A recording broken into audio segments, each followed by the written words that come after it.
और लखनऊ से खबर सामने आ रही है। आतंक के खिलाफ नेशनल इन्वेस्टिगेशन एजेंसी का बड़ा एक्शन है। टेरर फंडिंग में एनआईए का बड़ा एक्शन देखने को मिला है। टेरर फंडिंग को लेकर देश में 26 ठिकानों पर रेड। सहारनपुर से एक संदिग्ध को एनआईए ने गिरफ्तार कर लिया है। बिहार से एक संदिग्ध को गिरफ्तार किया गया है। सूत्रों के हवाले से ये बड़ी खबर सामने आ रही है।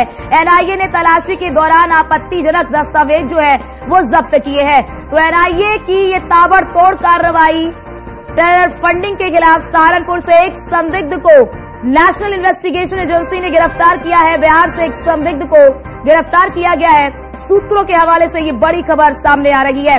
नेशनल इन्वेस्टिगेशन एजेंसी ने तलाशी के दौरान आपत्तिजनक दस्तावेज भी जब्त किया। लखनऊ से ये बड़ी जानकारी आपको दे रहे हैं। आतंक के खिलाफ एनआईए का ये बड़ा एक्शन लगातार जारी है। टेरर फंडिंग में नेशनल इन्वेस्टिगेशन एजेंसी का ये बड़ा एक्शन है, यानी कि टेरर फंडिंग को लेकर ये कार्रवाई की गई है। 26 ठिकानों पर रेड, देश के 26 ठिकानों पर रेड हुई है। सहारनपुर से एक संदिग्ध को नेशनल इन्वेस्टिगेशन एजेंसी ने गिरफ्तार कर लिया है। बिहार से भी एक संदिग्ध को गिरफ्तार किया गया है, सूत्र हमारे बता रहे हैं।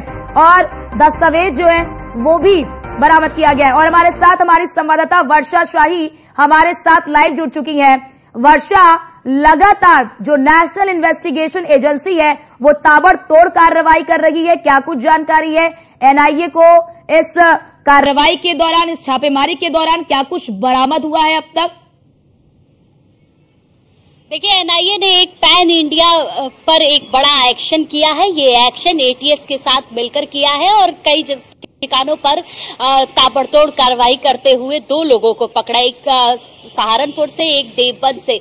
बिहार से एक व्यक्ति को संदिग्ध रूप में पकड़ा गया है। बताया गया है लगभग 26 ठिकाने पे, लगभग पैन इंडिया लेवल पर ये पूरी जांच पड़ताल चल रही। इस तरह से बताया जा रहा था कि जैश मोहम्मद के कुछ लोग हिंदुस्तान में लगातार पाकिस्तान से कनेक्ट रहे थे, उनसे बातचीत चल रही थी, जिसको लेकर एटीएस लगातार जांच पड़ताल कर रही थी। और उसके बाद जब एनआईए और एटीएस दोनों ने मिलकर ये जांच पड़ताल की, उस जांच पड़ताल में 2 लोगों को संदिग्ध रूप से पकड़ा गया। उनसे पूछताछ की गई और उनसे पूछताछ में ये पता चला कि पाकिस्तान से कुछ कनेक्टिविटी थी, कुछ बातचीत की वजह से उन्हें पकड़ा गया। अब उनसे पूछताछ चल रही है। साथ ही साथ कई ठिकानों पर जिस तरह से रेड पड़ी है उसमें कई जगह से कुछ चीजें भी बरामद हुई है, जिसके बारे में लगातार बताया जा रहा है। वर्षा, क्या लखनऊ में भी इंडिया के उसमें चल रहा है?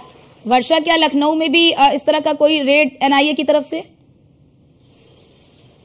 देखिए, एनआईए रेड जो पड़ी थी उत्तर प्रदेश के सहारनपुर से लेके अलग अलग इलाकों में पड़ी थी। लखनऊ में ऐसी कोई रेड कल पड़ी नहीं, लेकिन जिस तरह से बात की जा रही थी पैन इंडिया लेवल पर, उसमें बिहार से लेकर आसाम, उत्तर प्रदेश, कई इलाकों में ये रेड पड़ा था, जिसको एक तरीके से साफ तौर पे कहा जा रहा है क्योंकि एनआईए और एटीएस दोनों ने मिलकर ये पैन इंडिया लेवल पर रेड डाली थी। तो जाहिर सी बात है कि जिस तरह से जैश ए मोहम्मद का नाम सामने आ रहा था कि उनकी कोई कुछ न कुछ चीजें हिंदुस्तान में, यूपी में, आसाम में, बिहार में देखी जा रही थी, कुछ संदिग्ध गतिविधियां हो रही थी, जिसको लेकर ये रेड डाली गई है।